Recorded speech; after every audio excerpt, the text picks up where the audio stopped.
আমি বৰ্তমানত উমৰাংচাও যে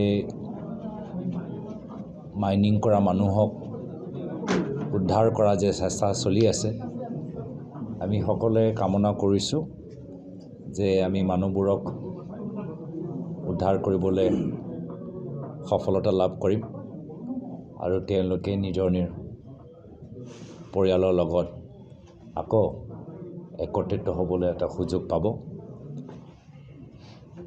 যিমান আমি খবৰ পাইছোঁ যে বিভিন্ন আৰ্মি আৰু নেভি বিষয়াসকল ইতিমধ্যে উদ্ধাৰ কৰাৰ চেষ্টাত আগভাগ লৈছে। তথাপিও এই বৰ্তমানৰ সময়ত কিছু গুৰুত্বপূৰ্ণ প্ৰশ্ন সোধা উচিত।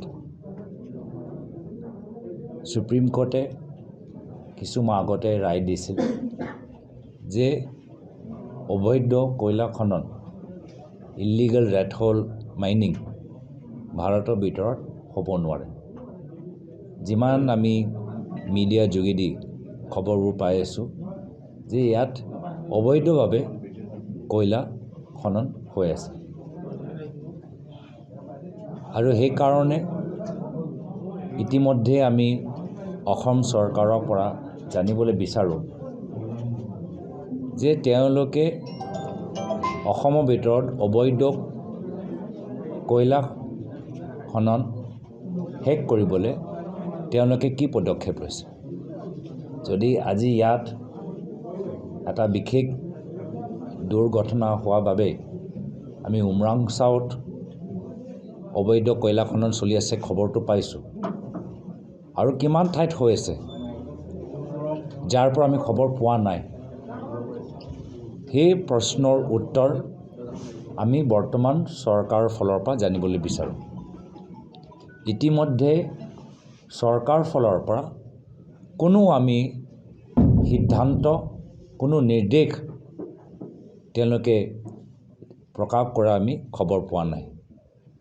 আমি বিচাৰিছোঁ যে সমগ্ৰ অসমত এটা অডিট হওক যে কোনকেইটা ব্লকত অবৈধ কয়লা খনন চলি আছে, জিলা প্ৰশাসনে এই সন্দৰ্ভত কি পদক্ষেপ লৈছে, এই গাৰ্ডিয়ান মিনিষ্টাৰবোৰ যে মুখ্যমন্ত্ৰী হিমন্ত বিশ্ব শৰ্মা ডাঙৰীয়াই যে নিযুক্ত কৰিছে, এই গাৰ্ডিয়ান মন্ত্ৰীসকলৰ কি ভূমিকা আছে, এই ক্ষেত্ৰত বৰ্তমানৰ বিজেপি চৰকাৰে কি পদক্ষেপ ল'ব আমি জানিবলৈ বিচাৰোঁ।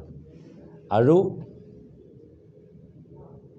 এতিয়ালৈকে আমি গম পাইছোঁ যে এটা কেছ ৰেজিষ্টাৰ কৰা গৈছে, কিন্তু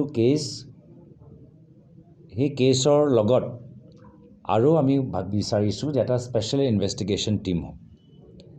আজিৰ তাৰিখত এই কেছৰ জৰিয়তে যে কিছু তথ্য ওলাব মই আশা কম কৰিছোঁ, তথ্য লুকাবহে মই ভাবিছোঁ। তো সেইকাৰণে আমি এটা বিশেষ SIT গঠন হোৱাটো বিচাৰোঁ যে ইলিগেল কয়লা এক্টিভিটিজ মাইনিং ক'ত চলি আছে সেইটো গোটেই তাৰ তদন্ত হ'ব লাগে। গাৰ্ডিয়ান মন্ত্ৰীসকলে কি কৰি আছে, আৰক্ষীসকলে কি কৰি আছে, এটা বিশেষ SIT তদন্ত হোৱাটো আমি বিচাৰিছোঁ। জনামতে বৰ্তমানৰ সময়ত অসমৰ মুখ্যমন্ত্ৰী হিমন্ত বিশ্ব শৰ্মা ডাঙৰীয়া মুম্বাইত গৈ বিভিন্ন উদ্যোগপতিসকলক লগ পাই অহা এডভান্টেজ আছাম ছামিটৰ বাবে তেওঁলোকে নিমন্ত্ৰণ জনাবলৈ আগভাগ লৈছে। এই ক্ষেত্ৰত আমি জানিবলৈ বিচাৰোঁ যে বিজেপি চৰকাৰ যেতিয়াৰ পৰা অসমত নেতৃত্ব লৈছে তেতিয়াৰ পৰা আজিলৈকে 2টা এডভান্টেজ আছাম ছামিট তেওঁলোকে আয়োজন কৰিবলৈ সক্ষম হৈছে।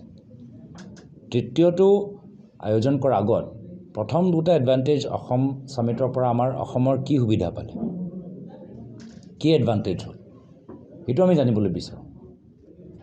আমাক মনত আছে উজনি অসমত ডাঙৰকৈ তেওঁলোকে পাতিছিলে এডভান্টেজ আছাম, গুৱাহাটীতো পাতিছিলে আৰু সেই সময়ত খুব ডাঙৰ ডাঙৰ কথা কোৱা গৈছিল যে ইমান লাখ কোটি টকা MOU চাইন হৈছে, ইমান ইনভেষ্টমেণ্ট আহিব। তো আমি এইটো জানিবলৈ বিচাৰোঁ।